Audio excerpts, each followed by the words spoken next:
Recording started. So good afternoon. Welcome you all to our next career session and we are happy to have Mr. Vinod with us. He has qualified in 1994 from Madras Law College and he is also member of ICSI with 25 years of rich experience. Currently, he has made his career in Middle East and Africa. Currently, he is with ETG, and we would like to know more about his profession, how he has grown to this level, what challenges he has faced. To welcome you, sir, and thank you for, first of all, for your time, for spending time with us to guide young generation on their career. Uh, so first thing first, sir, tell us how you started. Like, you have cleared your qualification in 1994. So what thoughts were in your mind, like CS and legal, or where you will go for? Good afternoon, everyone, and thank you, Pratima, and thank you to the Mangalam team for inviting me for this session. And it's good to connect with an Indian audience. I've been out of the country for almost now 10, 15 years, so good to connect. Thank you for the opportunity. So before I start, I just want to acknowledge a few of my mentors in the industry. Firstly, Mr. B. Ravi, who held some senior positions in the SIRC, who gave me my first break to join Sanma Group. Mr. Raman, Mr. Venugopal, Mr. Ramasubramaniam, who are my bosses in Sanmar. Then Mr. Anurag Malhotra, who is the Chief Legal Officer of Landmark. He gave me my first break in the Middle East. Mr. Rajendra Sharma, who was the General Counsel of Reliance, Bharti Airtel. I mean, he was a very important, in my career, he played a very important role, a lot of guidance. And last but not the least, Mr. Manik Palekar, who is a very senior counsel or a senior lawyer in the Middle East, who used to work with the Tatas and then spent his career in the Middle East, is still based here. So I want to acknowledge and thank all of these mentors who are really instrumental in my career. I said I passed out in 1994 from Madras Law College. Law always fascinated me. My first degree was economics, but then I really wanted to get into the legal career. And obviously, getting into practice was difficult if you don't have a background or a family background in law. So I chose the in-house option. Simultaneously, obviously, CS was a big value add. So I joined CS and I completed that as well. So my first break, as I said, was in the Sanmar Group in Chennai in 1997. I spent about 4 years there. I moved to Hyundai Motor India in 2000, spent about 4 years there as well. And then in 2005, I moved to the Middle East to join the Landmark Group as the legal counsel for their newly established hospitality division. Spent about 3 years there, came back to India for another short stint of 3 years, where I worked with MRMGF. That's where Mr. Rajendra Sharma was my boss. So about 3 years there. And then I moved back to the Middle East again in 2011, spent about 7 years with a local family-owned business called GMG, or Gulf Marketing Group, who are one of the largest retailers in the Middle East. So I set up the legal department there.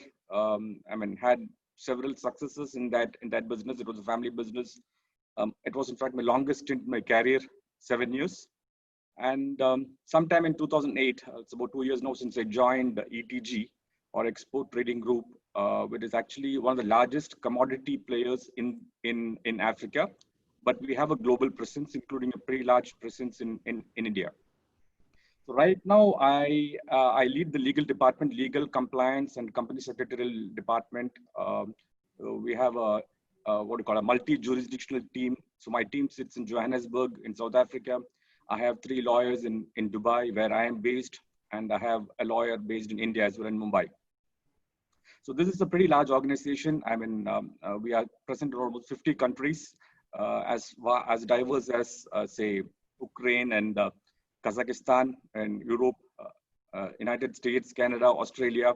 And of course, our biggest presence in sub-Saharan Africa, where, as I said, we are the largest commodity trading company. So that probably summarizes my legal and company secretary career. In fact, when I in my career, I have not done company secretarial the function continuously, but in my present role, because we have almost 150 plus entities and almost 30 or 40 entities in Mauritius and so many different jurisdictions, the company secretarial qualification and the role has taken a what do you call probably in my career, this is the time where I've been doing so much of company secretarial work. I mean, we have a group board, we have multiple boards across different countries. So I mean, it's quite a different experience. I mean, when you have a board where you have private equity representatives of private equity, strategic investors, the promoter board. So to manage that board, I mean, from different uh, people from different backgrounds, jurisdictions. So I think the qualification is now really coming handy for me. So you have been you have done a lot of legal work with various countries. So your exposure towards legal is not limited to India; it is limited to all type of laws in the world. So how was your experience? Do you have to, have another additional degree for taking care of all these laws, or you were able to handle the things, by doing some certificate courses, or how you managed these different laws of different countries for your company? See, so the biggest challenge was when I moved to the Middle East in firstly in 2005 and again in 2011. So the Middle East follows a different legal system. I mean, it's a civil law system, unlike the Indian system, which is based on the English common law system. So I think that transition was a little bit difficult, but uh, uh, how you gain is like I had my peers. I mean, we have Egyptian lawyers in my team. So over a period of time, I didn't do any specialist courses, but as you interact with your peers in the industry, your colleagues, you kind of start learning on them. But as long as you have the fundamentals of law right, it works very well. So the Middle East was a little bit of a challenge, but when I started off, but Africa is primarily based on the English common law system, so that has not been much of a challenge. I think an Indian lawyer can easily get.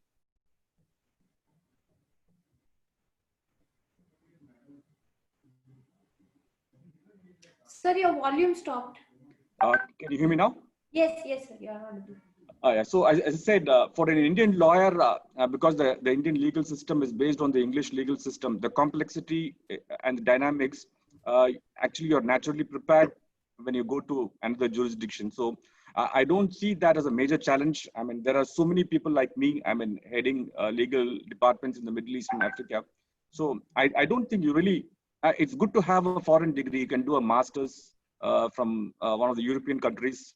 It helps really. Or you could pick up for example, do your SRA, which is a solicitor regulatory authority course, so that gives you further insight into the English legal system. So you could do all that as a what do you call, it's desirable to do that, but I don't think it is really required. I think an Indian legal degree with backed up by CS is good to have. You can really succeed in anywhere in the world, in my view. Okay. How was your experience working in India and then working outside India? I mean, do you find there is a difference of culture, difference of work ethics and other things, or it is overall same?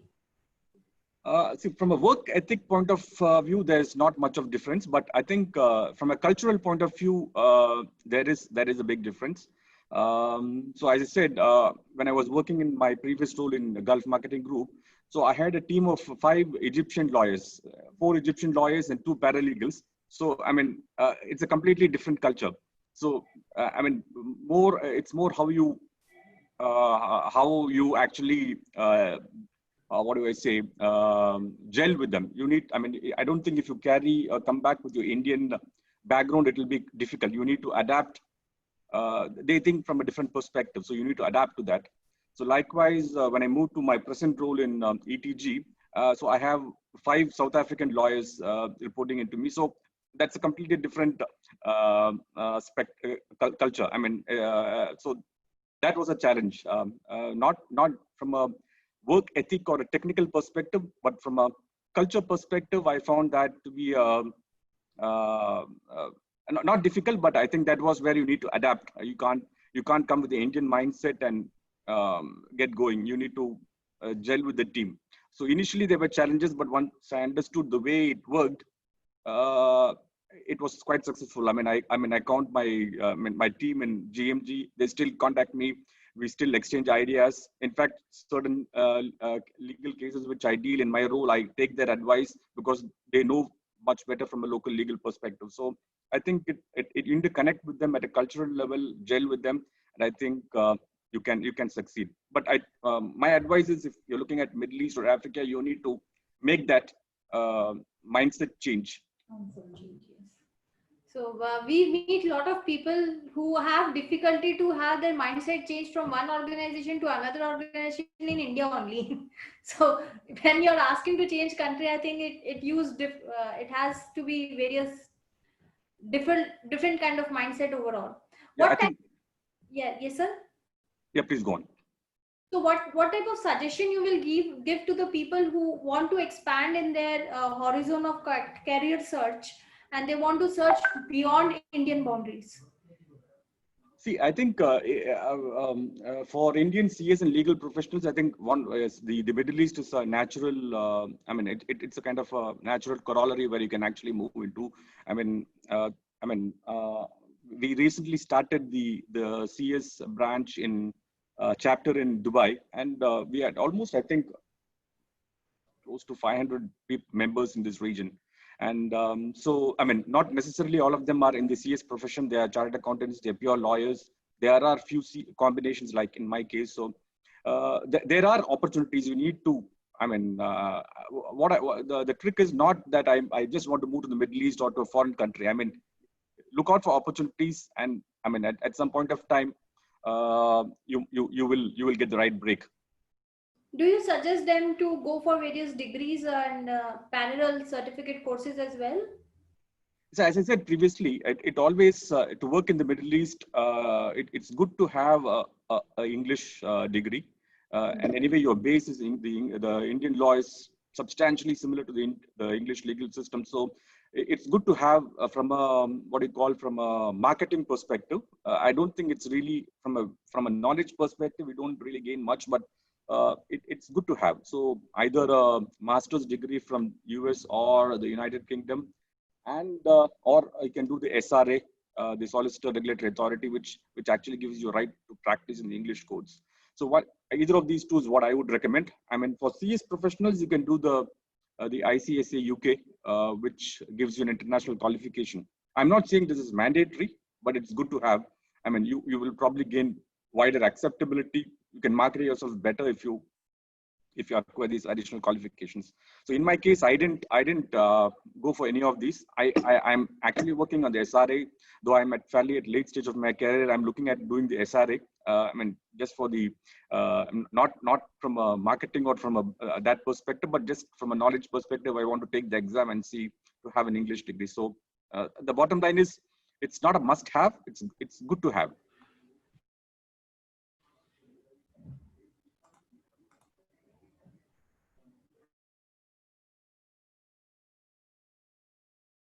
I think your videos.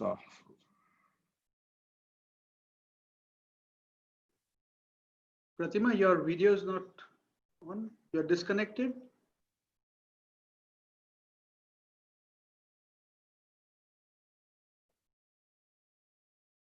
Well, sir, this is Shailesh here. I'm from Mehta and Mehta. Are you back, Pratima? Yeah, I think she's on mute. You're on. Some network issues in office. Yeah. Okay. Go I ahead, know. Pratima. Carry on, Pratima. Yes. So, sir, we wanted to check we want to ask you what type of challenges you have faced in your career. Any one challenge would you like to share with us? Yeah, I think the biggest challenge was, as I said, when I moved second time to the Middle East in 2011 and joined the Gulf Marketing Group. So it was a family-owned business. So that was my first experience in working in a family-owned business. So I think the challenge there was getting used to the dynamics of, I mean, relating to the different family members. I mean, you have the father, the son, daughter in the business in different leadership positions.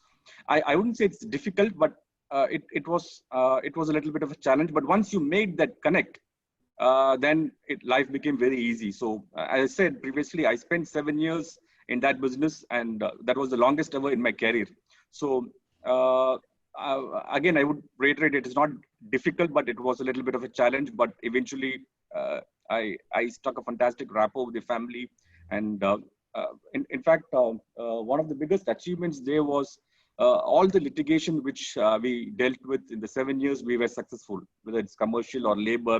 It was 100% success rate. So I think one of my what do you call biggest achievements in my career, I would count my stint in the Gulf Marketing Group.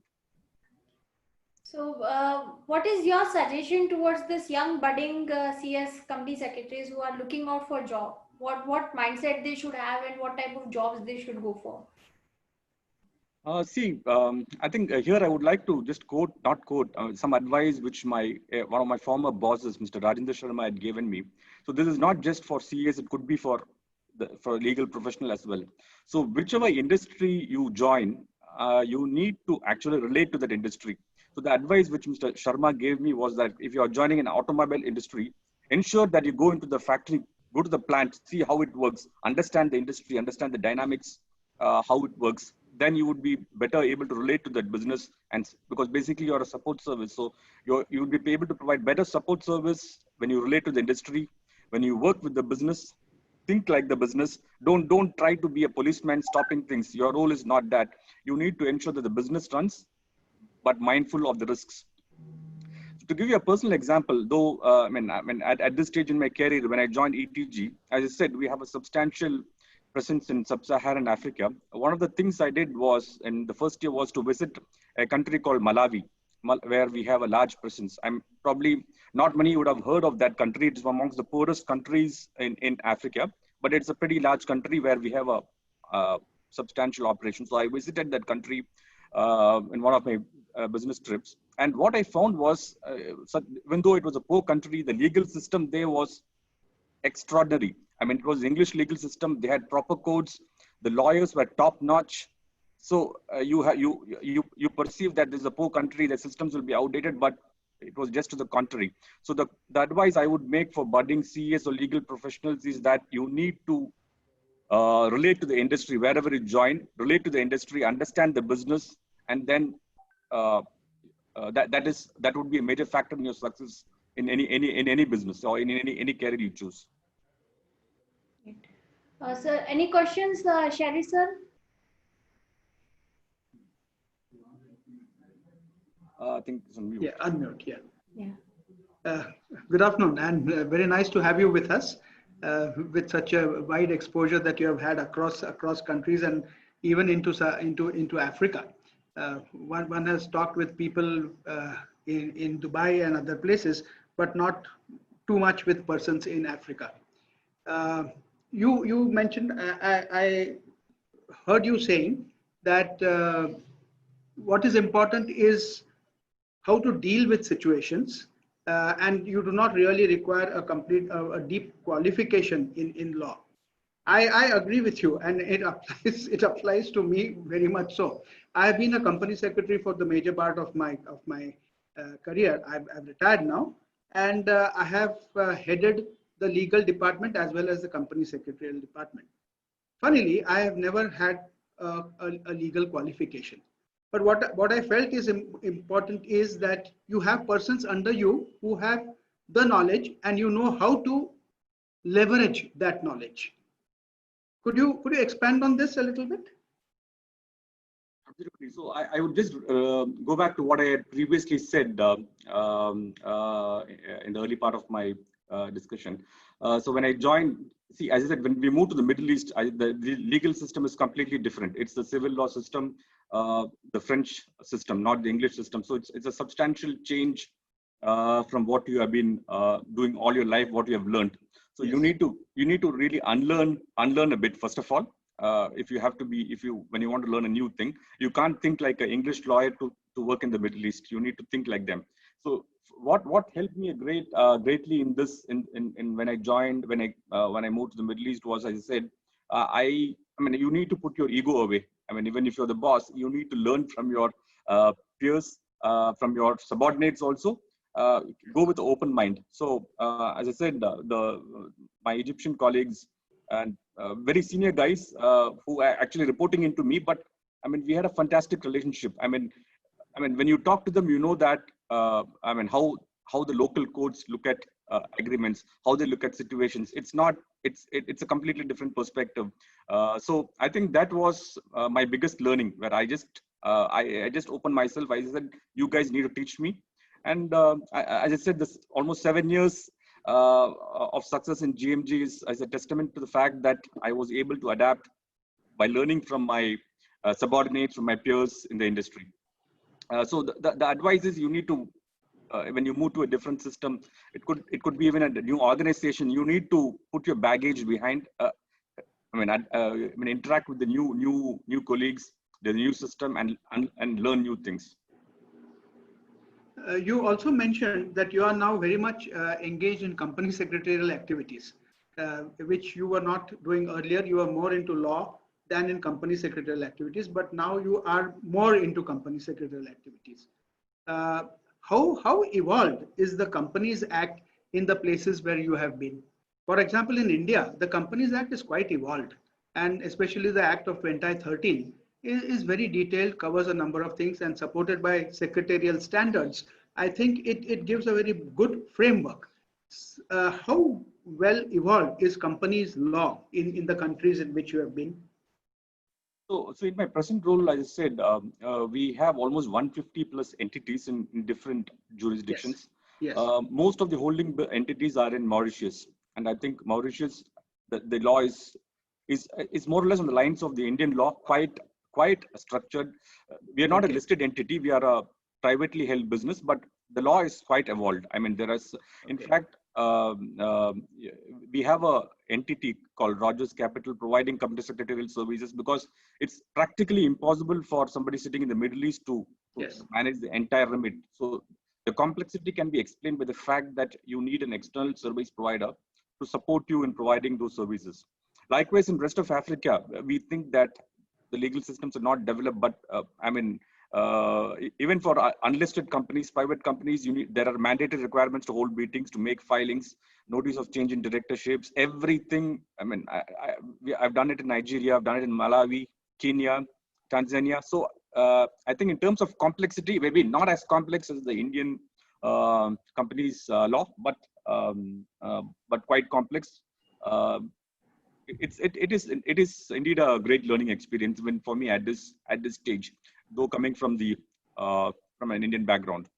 You have requirements of independent directors, etc., in these countries, as we have in India. I'm not sure for listed Private companies. limited companies, of course, it may not be applicable, but generally the law, does it provide for Yes, it independent does provide. directors? Yes, yes. Okay. So even in our case, in my company, though there is no requirement, Yes. we are a unlisted company, Yes. we have an independent director who is based in the US. So uh, so the board meetings, for example, we have it 4 times physically in different jurisdictions. Once we have it mandatorily in Mauritius, the last meeting. Otherwise, we have it in India, we have it in Dubai, we have it in South Africa. So we keep on. So and it's done. I mean, in a completely professional way. The agenda has circulated. I mean, as per the shareholders' agreement. Independent directors raise questions. It's structured and done very well.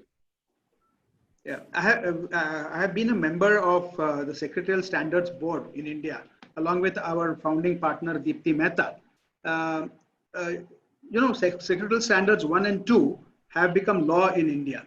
These have also been adopted by the Malaysian government. Maybe you could have a look at these standards. You must have had obviously, and maybe you could propagate them a bit in the various countries wherein you are operating, because these are standards which clarify the law, where there are diverse views on matters.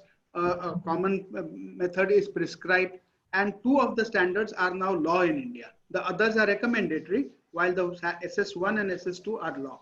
So maybe you could propagate these across the countries in which you are functioning. Yeah, no, this is, I mean, sorry. So this has been at the back of my mind because we don't have secretarial standards in this part of the world. Yes. This is I always thought that we should kind of replicate what is there in the Indian system, at least in the entities where I work, so that Yes. I mean there is some kind of you create some kind of system in where there is none existing. So I mean I concur with you. That's a very valid idea, which I would really like to implement it in at least in my company. Thank you. And Atul Mehta, who's another, you must be knowing him, of course. He Yeah, has been the president of this institute, and he'll be very happy with this suggestion of mine, I'm sure. so how is the scene in Dubai now? You're talking from a COVID perspective? Yeah, COVID perspective and the business perspective also. From a COVID perspective, I think behind us, I mean, we see very few cases, hardly 200, 250 cases. And the last 2 days has been very good. There have been no deaths. Last 2 days, last 48 hours. And obviously, we resumed all business activity in the first week of June. For example, we started at 100% capacity in mid-June. So things are pretty much back to normal. But obviously, the after effects of COVID will be there. I mean, you must have heard a lot of Indians, almost 10% of the Indian population have either registered with the consulate to go back to India. So the business might take a temporary hit, but I think Dubai has been very resilient in that way. It goes through these short blips, but then always comes back. So I've been speaking to the people in the retail industry. The business is picking up, but I think the real recovery will only happen probably mid of next year. Oh, okay. Oh, but the interesting thing is Africa has been completely unaffected. I mean, our major presence is in sub-Saharan Africa. Barring South Africa, the impact of COVID has been limited in rest of Africa. So the business has been very much normal. It also probably because of the fact that we are in the food business, so the impact has been minimal. But overall,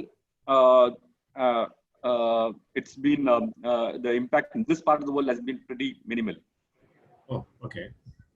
Because in India, it's going from the bad to worse now. Every day the numbers are increasing. Sorry. So the numbers are increasing, and I don't know. So basically, Dubai, is more of a tourist, and I was told that some 2020 event was supposed to happen. So that's been now rescheduled to next year. The Achha. Expo 2020, it's now postponed to 2021. But the good thing is Dubai has opened up for tourism now. So from July 7th onwards, we have tourists coming in. The hotels are getting filled up. You can see the crowd back in the malls and all that. So okay, that's a good sign. Yeah, because the population is also, I mean, it's just a 9 million population overall. So, and the other advantage is things are enforced very rigorously, and people, I mean, in terms of social distancing and wearing masks is absolutely, I mean, very rigorously followed. I think probably that's a challenge in India, where people might relax themselves a little bit because the enforcement might be a little bit lax. So I think that is one area where India, probably the reason why the cases are going up mostly in the metros. Okay. But is this DIFC recognize CS qualifications? Of course, we did a lot of things. I also came down personally 2-3 times, and I think you were there at the inauguration of. Yes, I was there in the inauguration, and we met also during that time. Yeah. And so I think Bhavna is doing a good job where she's asking people to come together and do various programs and all. But I think the kind of the response which we wanted, that our qualification should be recognized in DIFC. Of course, DIFC has only, I believe, some around 50 odd companies, a listed company. So as of now, it is not recognized because most of the CS rules are because there's been the listing requirements are in Arabic. These rules are mostly taken up by the bilingual lawyers. So I think there's some work to be done on that front. But I think it's a good start which Bhavna and team have made, where if we have constituted the chapter now, I mean, next day we'll be doing once the restrictions on COVID is lifted, we'll have meetings and other things. So I think we will eventually get there. And I think this is the first phase. So we need to cross that bridge as well. Right. Yeah, so great, to connect to you. I mean, it's probably, I was also supposed to be there in April for this IOD program, but I think, everything got postponed because of this COVID-19. So anyway, yeah, Pratima, you can take over. Yeah, thank you, sir. Thank you for your time. We would be making a Dubai is the second place where, you have after India, Dubai is the next place where, you have a highest number of company secretaries. So probably, yeah, I think. No, in fact, we had a connect with the CS chapter in US. Bhavna organized something 3 weeks back. I was quite surprised. There were almost 20 professionals from the US, though they're not actually doing the CS in the CS profession, but they are doing in different sectors, legal, audit firms. So I was quite surprised with the number of members who logged in from there. So the Dubai team interacted with the US team. So we are actually all over the place. Only thing I think the connect is now happening because of these initiatives we have taken. So formally, what ICSI as a number, I think there are some 2,500 company secretaries. They are all in UAE. Maybe they have spread across, but yeah. So that is what So probably around 2,000 plus. We have a numbers in UAE, and they keep on changing. Because of the they relocate. So, and many of their wives, are got married and shifted with the husband. So they maybe not out of the choice, but because their husband shifted. So thanks. Probably next time whenever I'm in Dubai, which is I'm just waiting for it, and we have some arbitration award. So for that, I need to come. So we are just eagerly waiting. When this things gets open. Because I was told that if you come to Dubai, you have to be quarantined for 15 days. Then only you have been allowed. I don't know. That's what I've heard. Yeah, that restriction is there for people coming from certain jurisdictions, which includes India. 14-day quarantine is mandatory. Yeah, and Mumbai is a very highly affected area, so probably So I'm just just waiting for that next normal. That is what So yeah, Pratima.